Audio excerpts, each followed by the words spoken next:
SC ST OBC ले लो, SC ST OBC ले लो, SC ST OBC ले लो। भाजपा के दरवाजे पर टोकरी लेकर पहुंच गए, कभी वहां आपको बेच दिया।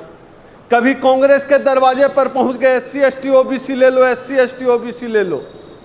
वहां जाकर टोकरी रखी और आपको औने पौने बेच दिया। जो लोग मुसलमानों के साथ नफरत करने कराने की बात करते हैं, मुसलमान हमारा, उसके साथ हमारा दर्द का रिश्ता है। हम दोनों ही सवर्ण हिंदुओं के सताए हुए। बीजेपी भी खराब है, कांग्रेस भी खराब है, पक्ष भी खराब है, विपक्ष भी खराब है। दुश्मन भी तय करना पड़ेगा। लड़ना होगा तो जो मेरा आरक्षण खा रहा है उसके खिलाफ लड़ेंगे। लड़ना होगा तो जो ताबड़तोड़ निजीकरण करके हमारे पेट पर, हमारे आत्मसम्मान पर, हमारे नौकरी के अवसर पर हमला कर रहा है, उससे लड़ेंगे। आरएसएस नकली दुश्मन तैयार करता है, नकली दुश्मन खड़ा करता है, ताकि जो असली दुश्मन है उस पर से हमारा ध्यान भटक जाए। निजीकरण के रास्ते आरक्षण खत्म करना तो ज्यादा अच्छा माना जाता है ना, क्योंकि उसके ऊपर विकास का कमीज पहना दिया जाता है। हमारे सबसे मजबूत साथी आदरणीय नीरज चक जी, हमारे राष्ट्रीय उपाध्यक्ष, जनरैल सिंह जी, रामू जी, प्रोफेसर निशा बुराक जी, प्रोफेसर डॉक्टर अश्वनी कुमार जी, रवि मुखी जी, सुधीर खांडा जी, अनिल मेश्राम जी, निर्मल मल्लिक जी, गीता काकरान जी मुजफ्फरनगर से आई हैं, वीर सिंह जी, इंजीनियर राम प्रसाद जी दिल्ली के हमारे प्रदेश अध्यक्ष,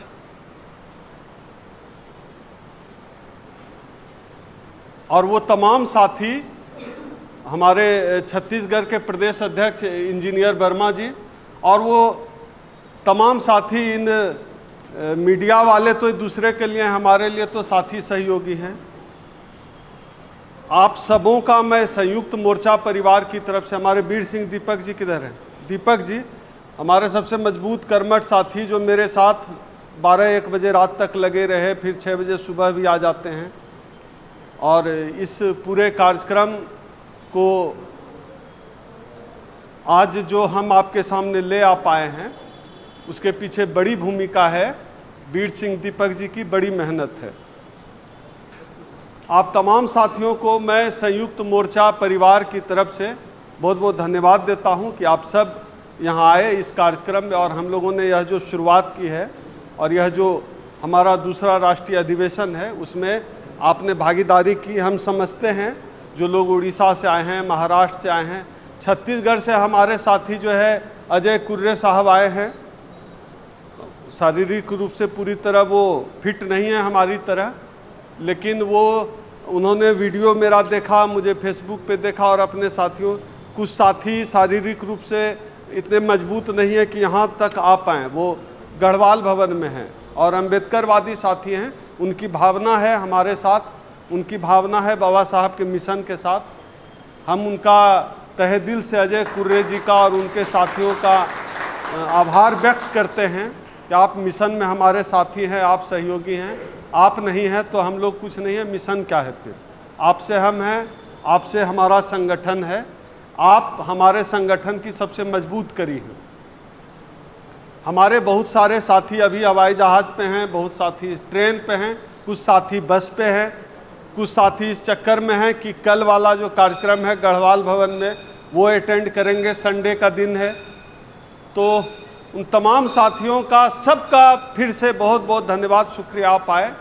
और संगठन पे तो कल बात होगी, आज बात उन मुद्दों की जिन मुद्दों के तार, कुछ तार हमारे बड़े भाई रतनलाल जी छेड़ गए, कुछ तार हमारे साथी राहुल नागपाल जी छेड़ गए, और कुछ गंभीर, महीन और कंक्रीट बातें जो हमारी प्रधान राष्ट्रीय महासचिव, मेरी बड़ी बहन प्रोफेसर डॉक्टर निशा बुराक ने रखी है, उस कंक्रीट के आधार पर मैं अपनी बात को शुरू करता हूं। साथियों, बाबा साहब डॉक्टर अंबेडकर ने जब कहा था कि संगठित हो, तब कुछ लोगों ने समझ लिया था कि बाबा साहब शायद कह गए हैं कि संगठन बनाओ। ताबड़तोड़ संगठन बन गए। आज के अपने स्पीच में मैं कुछ सवालों का भी जवाब दे पाऊंगा। तो बाबा साहब ने कहा संगठित हो, हम लोगों ने ताबड़तोड़ संगठन बना दिए, और पता नहीं मेरे जैसे कितने राष्ट्रीय अध्यक्ष देश के अलग अलग गली में मोहल्ले में खड़े हो गए। कहने को राष्ट्रीय अध्यक्ष हैं, लेकिन जिले में भी 4 लोग मुश्किल से हैं। ऐसे राष्ट्रीय संगठन है, आप सब लोग वाकिफ हैं। तो बाबा साहब के बात को समझने में कहाँ कहाँ भूल चूक हुई, कुछ रतन लाल जी बता पाए, एक बात हम बता दे रहे हैं कि उन्होंने कहा संगठित हो, हमने संगठन बनाना शुरू कर दिया। हमने भी संगठन बनाया, बहुत लोग कहते हैं, लेकिन ऑन कैमरा आज मैं बता रहा हूं कि संगठन बनाने की जरूरत क्यों पड़ती है, क्यों पड़ी। अभी जो बात हो रही थी कि जिस SC ST OBC जिसको बहुजन भी कहा जाता है, उस बहुजन के आधार पर, उस बहुजन कंसेप्ट के आधार पर राजनीतिक दल बना इस देश में। क्या इस सदन में बैठे हुए जितने लोग हैं, सब लोग इस बात को मानते हैं कि जो राजनीतिक दल बहुजनों के नाम पर बना, पूरी ईमानदारी से काम किया बहुजनों के लिए, SC ST OBC समाज के लिए? कहीं दिक्कत रही होगी, कहीं तो दिक्कत रही। ऐसा तो नहीं है हमारी बड़ी बहन गीता काकरान जी मुजफ्फरनगर से आई हुई, इन्होंने काम किया है। कहीं तो दिक्कत होगी, कहीं तो दिल दुखा, कहीं तो दिल टूटा।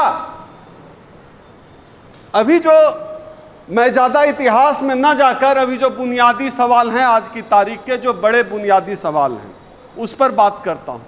आप बताइए आरक्षण खत्म हुआ कि नहीं? लगभग बचा है आरक्षण, कहीं थोड़ा बहुत, जो जैसे किसी बर्तन को खाली करते हैं तलछटी में जो थोड़ा बच जाता है, वही बच गया आरक्षण। बाकी कहीं आरक्षण है नहीं, कहीं नहीं रह गया आरक्षण। क्यों? समझते हैं बात को, क्यों खत्म किया आरक्षण? जो बात मैं अपने हर भाषण में कहता हूं, हमेशा कहता हूं, आरक्षण इसलिए खत्म किया गया क्योंकि आपके शरीर पर अच्छा कपड़ा आ गया है। आरक्षण इसलिए खत्म कर दिया गया है क्योंकि अभी हमारे साथी, हमारे राष्ट्रीय अध्यक्ष बड़े भाई की तरह हैं, राष्ट्रीय उपाध्यक्ष नीरज चक जी ने बड़ी शानदार कार खरीदी।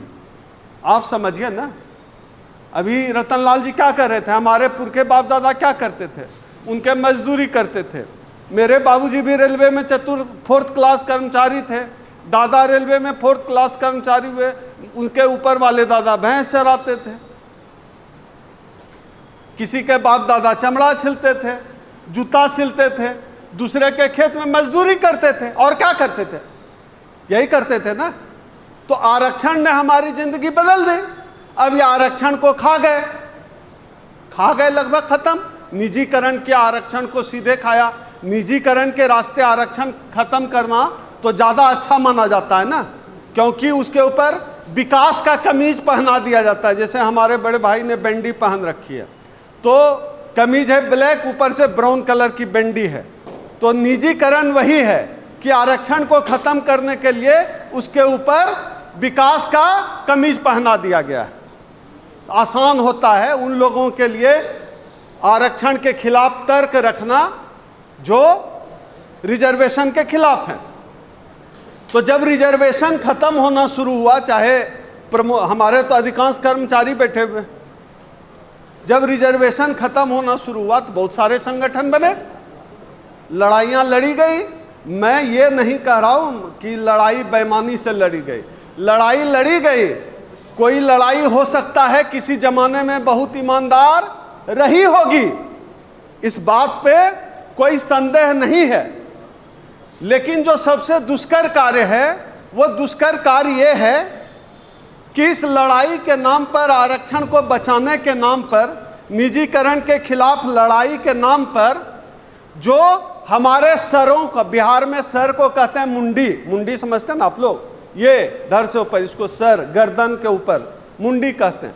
ये जो आरक्षण को बचाने के नाम पर जो हमारा सर बेचा गया, मुंडी बेचा गया, जो संगठन बने आरक्षण बचाने के नाम पर। संगठन क्यों बने कि आरक्षण बचाएंगे, कर्मचारियों की लड़ाई लड़ेंगे, रिजर्वेशन की लड़ाई लड़ेंगे, प्राइवेटाइजेशन के खिलाफ लड़ाई लड़ेंगे। संगठन इसके नाम पे बन गए। और किया क्या गया, उस कार्यक्रम के नाम पर इस तरह लोगों को इकट्ठा किया गया और इस तरह लोगों को टोकरी में ले जाकर कभी भाजपा के दरवाजे पर पहुंच गए, SC ST OBC ले लो, SC ST OBC ले लो, SC ST OBC ले लो, भाजपा के दरवाजे पर टोकरी लेकर पहुंच गए, कभी वहां आपको बेच दिया। कभी कांग्रेस के दरवाजे पर पहुंच गए, SC ST OBC ले लो, SC ST OBC ले लो, वहां जाकर टोकरी रखी और आपको औने पौने बेच दिया। संगठनों ने यह किया है। मैं इस बात की गारंटी नहीं लेता हूं कि मैं कभी राजनीति में नहीं आऊंगा, मैं राजनीति में आऊंगा, लेकिन आज मैं इस सदन से यह वादा जरूर करता हूं कि कभी आपका यह जो विश्वास है हमारे संगठन के ऊपर, आपका यह जो विश्वास है मेरे ऊपर, डॉक्टर ओम सुधा कभी आपको टोकरी में लेकर कभी भाजपा और कांग्रेस के दरवाजे पर नहीं बेचेगा। इस बात की मैं गारंटी लेता हूं। इस बात की गारंटी मैं सदन में ले रहा हूं, ऑन कैमरा ले रहा हूं। कभी आपको तरकारी बनाकर मैं नहीं बेचने वाला हूं। समाज के लिए हम बहुत लोग शिकायत करते हैं कि समाज, अरे समाज के लिए इतना किए, समाज ने क्या किया क्या। मैं इसके खिलाफ हूं। मेरा अपना अनुभव कहता है कि समाज को हमने एक किया है तो समाज ने मुझे लौटाकर 1 लाख दिया है। आज चाहे जिस भी स्थिति में हम हैं, चाहे हम अगर हम बैंक में नौकरी कर रहे होते, बहुत अच्छा बैंकर होते, आप बताइए देव भाई, जो समाज से मुझे यह सम्मान मिल रहा है, यह सम्मान मिलता? इस समाज ने दिया है। ये देने वाला समाज है और अपने लोगों को यह समाज हथेली पर रखता है। मेरे पीछे कोई बैकग्राउंड नहीं है, मेरा कोई फाइनेंशियल नहीं, हम IAS IPS नहीं रहे हैं, हम कहीं कोई विधायक सांसद मंत्री नहीं रहे हैं, लेकिन इस तरह का कार्यक्रम आयोजित कराना क्यों कर पाते हैं, कैसे कर पाते हैं? मेरे पीछे कोई फाइनेंशियल सपोर्ट है। इतने लोग बैठे हुए सभा में, आप बताइए कितने लोग ब्लैंक पैसा हमको देते हैं? बताइए कि कोई आरोप लगे कि ओम सुधा को 1 लाख दे रहे हैं। कैसे करते हैं कार्यक्रम? इसी समाज की बदौलत। हमको जरूरत होती है, मेरी बहन है निशा बुराक, बड़ी बहन है, उनके भरोसे करते हैं। मेरे डॉक्टर विनोद कुमार जी हैं, अनिल मेश्राम जी हैं, राम कुमार जी हैं, जनरैल सिंह जी हैं। मेरे साथी हैं ना, उनको कहते हैं कि खाने में इतना पैसा लगेगा। खंडा जी किधर हैं? खंडा जी को कहते हैं, खंडा जी कैसे होगा? खंडा जी कहते हैं सर मैं भेजता हूँ। निर्मल मलिक जी बैठे हैं, सर कैसे होगा निर्मल जी, ये इंतजाम हो गया, बैनर पोस्टर का कैसे होगा? सर मैं भेजता हूँ, मेरे पास आएगा, अभी पैसा भेजता हूँ। समाज यह विश्वास दिखाता है। समाज के लिए ईमानदारी से जब लड़ाई कोई लड़ता है ना, तो समाज पीछे नहीं करता है, समाज ऐसे हथेली पर लेकर चलता है। इस समाज पे विश्वास करना सीखना पड़ेगा हम लोगों को। मैं कभी इस बात की आलोचना नहीं करता। यही समाज सम्मान भी देगा, यही समाज पैसा भी देगा और यही समाज कुर्सी भी देता है। और जब हमको गाली ही देना होगा ना, बहुत लोग, मैं ईमानदारी से बता रहा हूँ, न मैं मायावती जी की आलोचना करता हूँ, न मैं चंद्रशेखर भाई की आलोचना करता हूँ, न मैं उदित राज जी की आलोचना करता हूँ, न और कोई जितने समाज के नेता हैं, किसी की आलोचना नहीं करता हूँ मंच से। खास तौर पे नहीं करना है भाई ना, दुश्मन आपको तय करना पड़ेगा। आपको दोस्त तो आप तय कर रहे हैं, लेकिन दुश्मन भी तय करना पड़ेगा। लड़ना किससे? सबसे लड़ जाएंगे। बीजेपी भी खराब है, कांग्रेस भी खराब है, पक्ष भी खराब है, विपक्ष भी खराब है। दुश्मन भी तय करना पड़ेगा। अगर हमको लड़ना होगा, मेरे ऊपर इतने 26 मुकदमे, 26 FIR है मेरे ऊपर, लड़ना होगा तो जो मेरा आरक्षण खा रहा है उसके खिलाफ लड़ेंगे। लड़ना होगा तो जो ताबड़तोड़ निजीकरण करके हमारे पेट पर, हमारे आत्मसम्मान पर, हमारे नौकरी के अवसर पर हमला कर रहा है, उससे लड़ेंगे। लड़ना होगा तो हम दुश्मन तय करेंगे कि कौन हमारे बौद्ध धर्म के खिलाफ है। साथियों, बड़ा दिलचस्प एक तो सामाजिक जो आंदोलन है उनके लिए जो है स्थिति बड़ी गंभीर है। हमारे जितने पिछले 7, 8, 10 साल के एक दशक में जितने गजेंद्र भाई तो मेरे दोस्त हैं, समझिए हमारा खून टाइप का रिश्ता है, हमने साथ काम किया है नेशनल दस्तक में। गजेंद्र भाई आप बताइए, आपने इतने आंदोलनकारियों को कवर किया है जो सोशल एक्टिविस्ट हैं बीते एक दशक में, जितने यूट्यूब वाले भाई हैं, आप बताइए क्या वो आंदोलन जो एक बना था लोगों का ग्रुप जो 20-25 लोग थे जिन्होंने सोशल मीडिया के माध्यम से जन जागरण किया, क्या आप बच पाए? अब वो आवाज है जो आरक्षण के लिए निकलती थी, निजीकरण के खिलाफ निकलती थी? नहीं है, कमजोर हो गई वो आवाज, कमजोर हो गई। आप समझिए क्यों कमजोर हो गई। जिस वजह से वो आवाज कमजोर हो गई वही वजह है कि मुझे इस संगठन को बनाने के लिए पहल करने की जरूरत पड़ी। और मैं इस मामले में बहुत सौभाग्यशाली हूं कि जब इस संगठन की नींव रखी तो मेरे साथ नींव का पहला ईंट रखने के लिए एक नहीं, डॉक्टर निशा बुराक, डॉक्टर विनोद कुमार, हमारे भाई नीरज चक जी, बीर सिंह दीपक जी, सुधीर खांडा जी, ऐसे और इनसे आप कोई राजनीतिक उम्मीद मत करिएगा। ये ठेठ अम्बेडकरवादी हैं।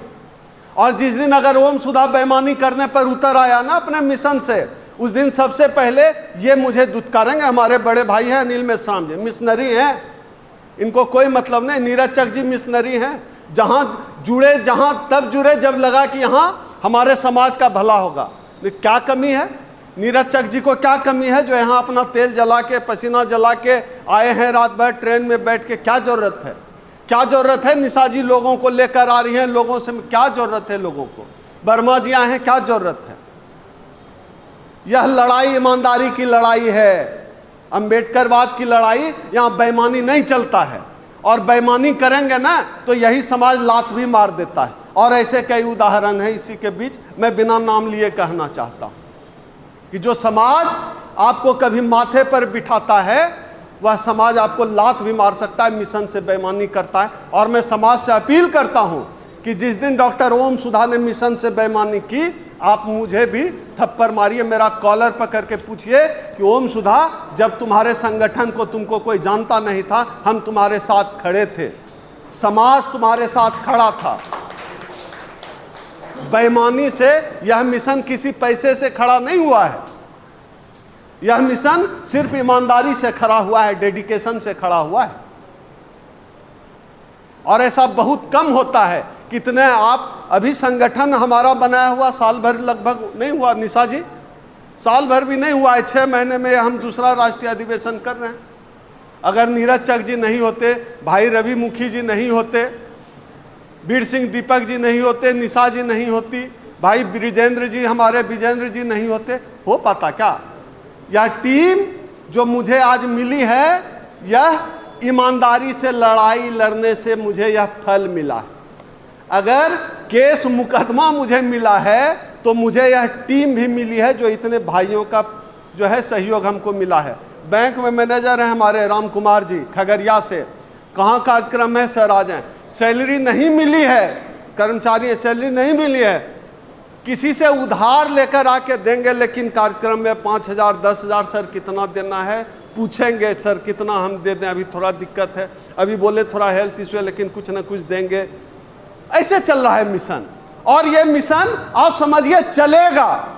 और जो लड़ाई कमजोर होती दिख रही है, यह लड़ाई कमजोर ऐसे लोगों की बदौलत जो है, यह लड़ाई कभी कमजोर नहीं होगी। तरह तरह का छलावा का दौर है। आप देखिए ना, मैंने एक बात कही थी, अभी जैसे कहते हैं ना, अभी थोड़ा हिंदू मुस्लिम वाला एजेंडा आजकल थोड़ा कम हो गया है। वोट चोरी पर भी आएंगे, ईवीएम पर भी आएंगे हम। हिंदू मुस्लिम का एजेंडा जरा कमजोर हुआ है। नीरज जी भूख लगे, खाना आ गया है, थोड़ी देर में खाएंगे हम लोग। तो हिंदू मुस्लिम का एजेंडा कमजोर हुआ है। क्यों कमजोर हुआ है? क्योंकि हम जैसे लोग कहीं न कहीं किसको हिंदू के नाम पे किसको चढ़ाते बढ़ाते हैं। कोई बाबा जी को, ब्राह्मण पंडा को चढ़ाता है, हिंदू के नाम पे जो है SC OBC को उल्लू बनाता है कि जो है तुम्हारा दुश्मन देखो मुसलमान है, हमसे पूछा तुम्हारा दुश्मन मुसलमान है, कोई पूछ दे, हम कहे कैसे है हमारा दुश्मन मुसलमान। बाबा साहब डॉक्टर अंबेडकर जब चावदार आंदोलन उनके साथी कर रहे थे और चावदार से आंदोलन करके लौट रहे थे, उस समय जो है जो कथित रूप से हिंदुत्ववादी हैं उन्होंने हमला कर दिया कि जो है क्यों जो है ये अस्पृश्य अनटचेबल शूद्र दलित जो है वो सार्वजनिक तालाब का पानी पी रहा है। किसने हमला किया? हिंदुओं ने। और वो मुसलमानों की बस्ती थी, मुसलमानों ने अपने घर में शरण दिया। बाबा साहब के साथियों, आपका दुश्मन कौन है? मुसलमान है। कितना मुसलमान आपके आरक्षण के खिलाफ आज तक खड़ा हुआ है? कितना मुसलमान खड़ा हुआ है आरक्षण के खिलाफ? कभी देखे हैं कोई का? भाई मुसलमान हमारा दुश्मन कैसे है? अच्छा, कितना मुसलमान जो है आपसे छुआछूत करता है, एक छोटा जात है, इसमें छुआएंगे तो अपवित्र हो जाएंगे, फिर हमारा दुश्मन मुसलमान कैसे है?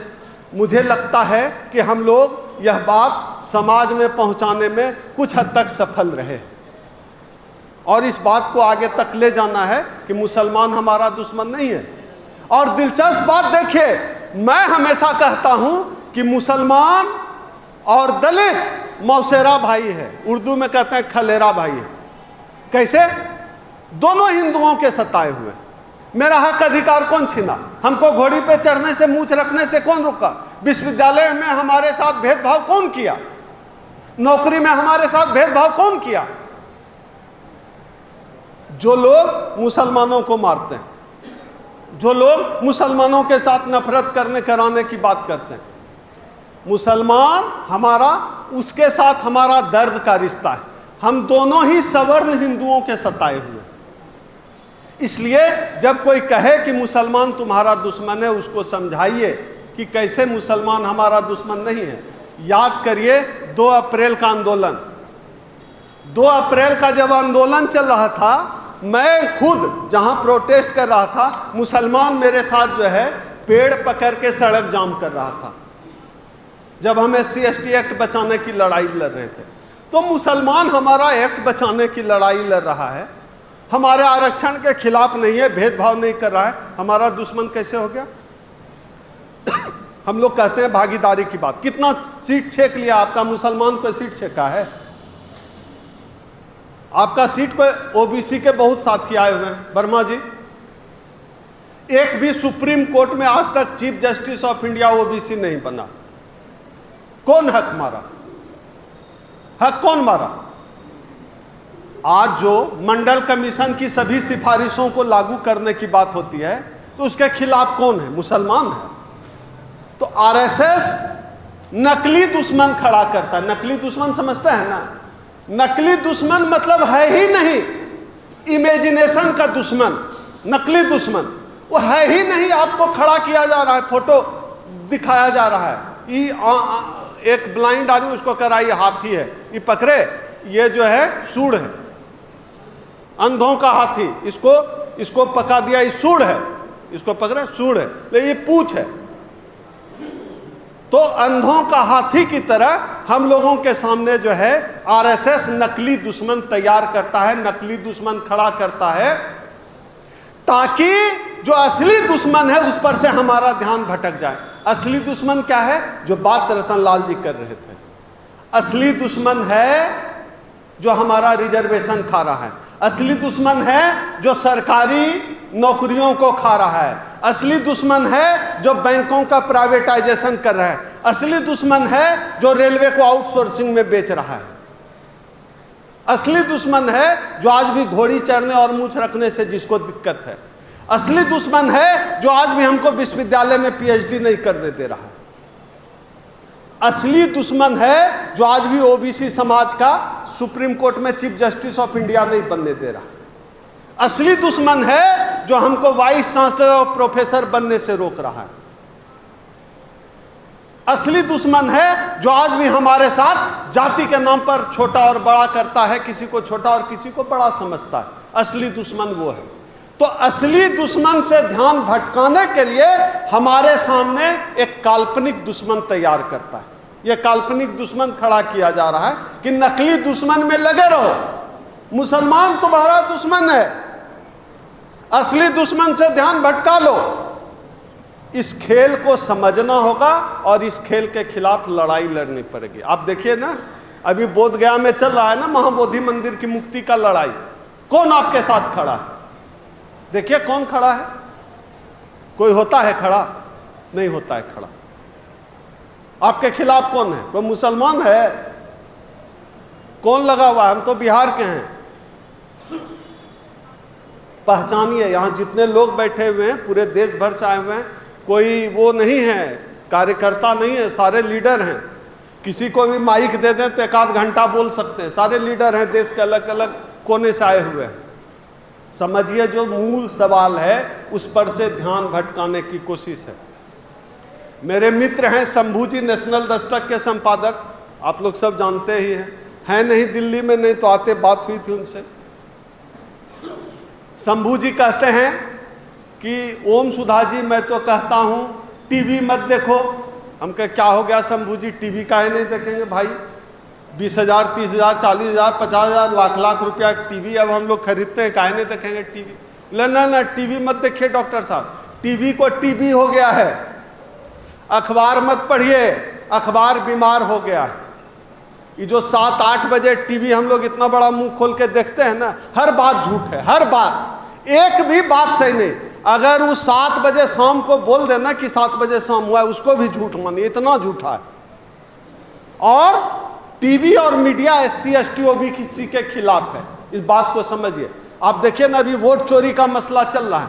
आप समझते हैं बाबा साहब डॉक्टर अंबेडकर, भगत सिंह हो, चंद्रशेखर हो, जितने स्वतंत्रता सेनानी हुए, फ्रीडम फाइटर हुए, सब उनके साथ कौन लड़ रहे थे? हमारे बाप दादा परदादा लड़ रहे थे। क्या लड़के हासिल किया? भगत सिंह ने अपने फांसी से हमको क्या दिया? वोट देने का अधिकार। यहाँ इस सदन में जितने लोग बैठे हुए हैं, क्या सबको यकीन है कि आपका वोट सही जगह पे जा रहा है? किसी को यकीन है तो हाथ खड़ा करिए। आप समझिए कि जो हमारे बाप दादा ने अपने खून पसीने से हमको दिया, वो आज सेफ नहीं है, वो वोट की ताकत सेफ नहीं है। और नागरिक के तौर पर हमारे पास वोट के अलावा है क्या? पहले इन्होंने EVM से लूटा और अब सीधे वोट की चोरी कर रहे हैं। यह बड़ा सवाल है। और वोट का सवाल मैं आपसे इसलिए चर्चा कर रहा हूं क्योंकि हम शासन सत्ता व्यवस्था में हम है नहीं, SC ST OBC के लोग नहीं हैं। में चुनाव हुआ, EVM से चुनाव हार गया, सुप्रीम कोर्ट में जीत गया, ऐसा हुआ? बड़ा अच्छा मशीन है भाई, कहीं जिता देते हो कहीं हरा देते हो। नीरज भाई तो कमाल की मशीन बनाए हो। मने चुनाव हुआ, तुम गिने तो हम जीत गए, कोर्ट गिन गया तो हार गए। और दिलचस्प बात यह है, ये तर्क देते हैं कि हैक नहीं हो सकता है, जबकि जब चांद पे रोवर गया था उस समय जो है कहा गया रोवर खराब हो गया, हम लोग इसरो में रिपेयर कर रहे हैं जमीन पर से। अच्छा, जमीन पर से चांद पे मशीन खराब हो गया, आप रिपेयर कर रहे हैं, EVM को हैक नहीं कर सकते। मतलब दुनिया भर का बेवकूफ हम ही लोग को समझ रखा है। दुनिया का सबसे बड़ा टेक्नोक्रेट एक्स ट्विटर का मालिक एलोन मस्क, वो कहते हैं कि EVM विश्वसनीय नहीं है, बैलेट पेपर से चुनाव होना चाहिए। और ये हमारे यहाँ जो नाली के गैस से चाय बनाने वाली टेक्नोलॉजी वाले लोग हैं, जो कहते हैं बादल रहने पर जो है रडार मिसाइल को नहीं पकड़ सकता, ये सब वाले वैज्ञानिक ये सब कहते हैं कि जो EVM हैक नहीं हो सकता। जो रफाल बना नहीं सकते हैं, रफाल में नींबू मिर्चाई, मतलब नींबू खाने वाला नींबू, यार हम आज तक नहीं समझ पाए कि खाने वाला नींबू को लटका क्यों देता है मिर्च को। हम तो जब स्टूडेंट थे, पटना में पढ़ते थे, नींबू चाय की आदत थी, तो सुबह सुबह लटका के जाता था, हम लोग समेट के लाते थे, उसी से नींबू चाय। ये बहुत किया है पटना में हम लोगों ने, एकदम ताज़ा नींबू लटका के दुकान पे गया और हम लोग समेट के लाते थे। समझ में नहीं आता है भाई, नींबू खाने वाला नींबू, सब्जी में देने वाला मिर्च लटका देते हो, खाने वाला चावल भात माथा में साट लेते हो, क्या है भाई? अभी देखिए ना ये बाबाओं का क्या हाल है, निशाजी बाबाओं पर बोलेंगे। अभी तो निशाजी ने संचालन किया है, अभी उनका स्पीच होना बाकी है धुआंधार। आजकल निशा जी के स्पीच के बड़े चर्चे, हमको भाई बहुत फोन आता है कि निशा जी गजब बोल रही हैं आजकल, तो अभी निशा जी को भी हम लोग सुनेंगे। तो यह जो हमारी लड़ाई है इन चीज़ों के अलावा, मैं नींबू मिर्च की बात इसलिए मैं जगह पे ला रहा हूँ, इसके अलावा हमारी लड़ाई अंधविश्वास और पाखंड के खिलाफ भी है। और ये वो लड़ाई है जिसकी शुरुआत यहाँ मंच से नहीं होती है, इसकी शुरुआत घर से होती है, खुद से होती है। अपने हाथ का धागा काटिए, घर में वो मूर्ति फूर्ति का सिस्टम खत्म करिए। आप देख लीजिए ना, 33 करोड़ देवी देवता था ना जी पहले से, एक चपरासी तक बना पाया। एक बाबा साहब डॉक्टर अंबेडकर आए, जिंदगी IAS IPS कलेक्टर, एक दूसरे का भैंस चराने वाला पोता आज जो है 7,000 का जूता पहन रहा है, बाबा साहब डॉक्टर अंबेडकर ने कर दिया। 33 करोड़ देवी देवता नहीं कर पाया। एक बाबा साहब डॉक्टर अंबेडकर जिसको स्कूल के बाहर बैठना पड़ता था, उन्होंने कर दिया। सबकी जिंदगी, करोड़ों लोगों की जिंदगी बदल दी एक आदमी ने। तो आपको भगवान भी अपना तय करना पड़ेगा, भगवान भी तय करना पड़ेगा, अपना सब कुछ आपको तय करना पड़ेगा, नफा नुकसान देख के।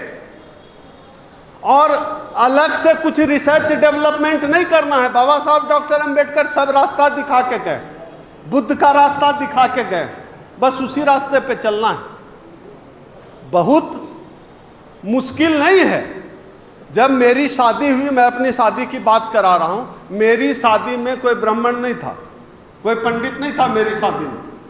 मेरी शादी में एक आध 2-3 भंते जी थे, बाबा साहब और महामना बुद्ध की तस्वीर थी, और कोई फेरा नहीं लगा, कोई सिंदूर हमने नहीं दिया, कोई मंगलसूत्र नहीं पहनाया। मेरी शादी का 8 साल 9 साल होने जा रहा है, बड़ा शानदार चल रहा है। 2 बेटियां हैं मेरी, बिना पंडित के आशीर्वाद के। और हमारे बिहार में तो गोबर में घी डाला जाता है। आप लोग जानते हैं कि आपके यहाँ पता नहीं, अलग अलग कस्टम कल्चर है। बिहार में क्या है, गोबर में घी, मतलब वही घी जिसको दाल में डालते हैं, चपाती में लगाते हैं, वो घी गोबर में हमारे यहाँ डालते हैं शादी के दौरान। सोचिए किस लेवल। और ब्राह्मणों में ये सिस्टम नहीं है, हम लोगों से करवाते हैं। गोबर रख देते हैं। आपके यहाँ है ऐसा नीरज जी? नहीं, हमारे बिहार में, बिहार वाले राम कुमार जी, हाँ, गोबर में है ना, गोबर में। अरे यार क्या तर्क है। तो इन मूर्खताओं से भी बचना है हम लोगों को। ये सब कस्टम छोड़ना पड़ेगा, अलग से कुछ मत करिए। बाबा साहब सब रास्ता दिखा के गए हैं, ये सब सिस्टम छोड़ना पड़ेगा। ये हमारा नहीं भैया, हम हिंदू नहीं है। हम तो बार बार कहते हैं हम हिंदू है नहीं, हम क्यों कस्टम फॉलो करेंगे? आप बताइए, हम हिंदू हैं, हम दुसाध हैं, हम चमार हैं, हम मेहतर हैं, हम वाल्मीकि हैं, हम भंगी हैं, हम हिंदू हैं, ब्राह्मण हिंदू है, करा लेगा शादी? होगा? जब ब्राह्मण और चमार का शादी नहीं हो सकता है तो दोनों हिंदू कैसे हुआ? इसका मतलब है तुम ब्राह्मण हो, हम चमार हैं, हम दुसाध हैं, हम मेहतर हैं, हम भंगी हैं, हिंदू कहाँ से हो गए? जिस दिन शादी हो जाएगी, जनरलाइज हो जाएगा, उस दिन मान लेंगे कि हम भी हिंदू हैं। हिंदू में तो शादी होती है ना, होनी चाहिए। जैसे जात जात में, चमार में होती है, ब्राह्मण में होती है, हिंदू में काहे नहीं होता है? मोहन भागवत जी और RSS बीजेपी जो हम सबको हिंदू बनाने पर उतारू है, उसको चाहिए कि इस तरह का कार्यक्रम चलाए कि हिंदू में शादी हो। अच्छा, अगर हम भी हिंदू हैं तो फिर दूसरा हिंदू हमको घोड़ी चढ़ने काहे मारता है? अगर हम भी हिंदू हैं, दूसरा हिंदू हमको मूंछ रखने क्यों मारता है? अगर हम भी हिंदू हैं तो हमारे आरक्षण से दूसरे हिंदू को काहे दिक्कत है? इसका मतलब है दाल में काला नहीं है, पूरी दाल ही काली है। और हम हिंदू नहीं हैं, यह डंके की चोट पर कहा जाना चाहिए। आप लोगों ने मेरी बात को ध्यान से सुना, आप सबों का बहुत बहुत धन्यवाद और क्रांतिकारी जय भीम।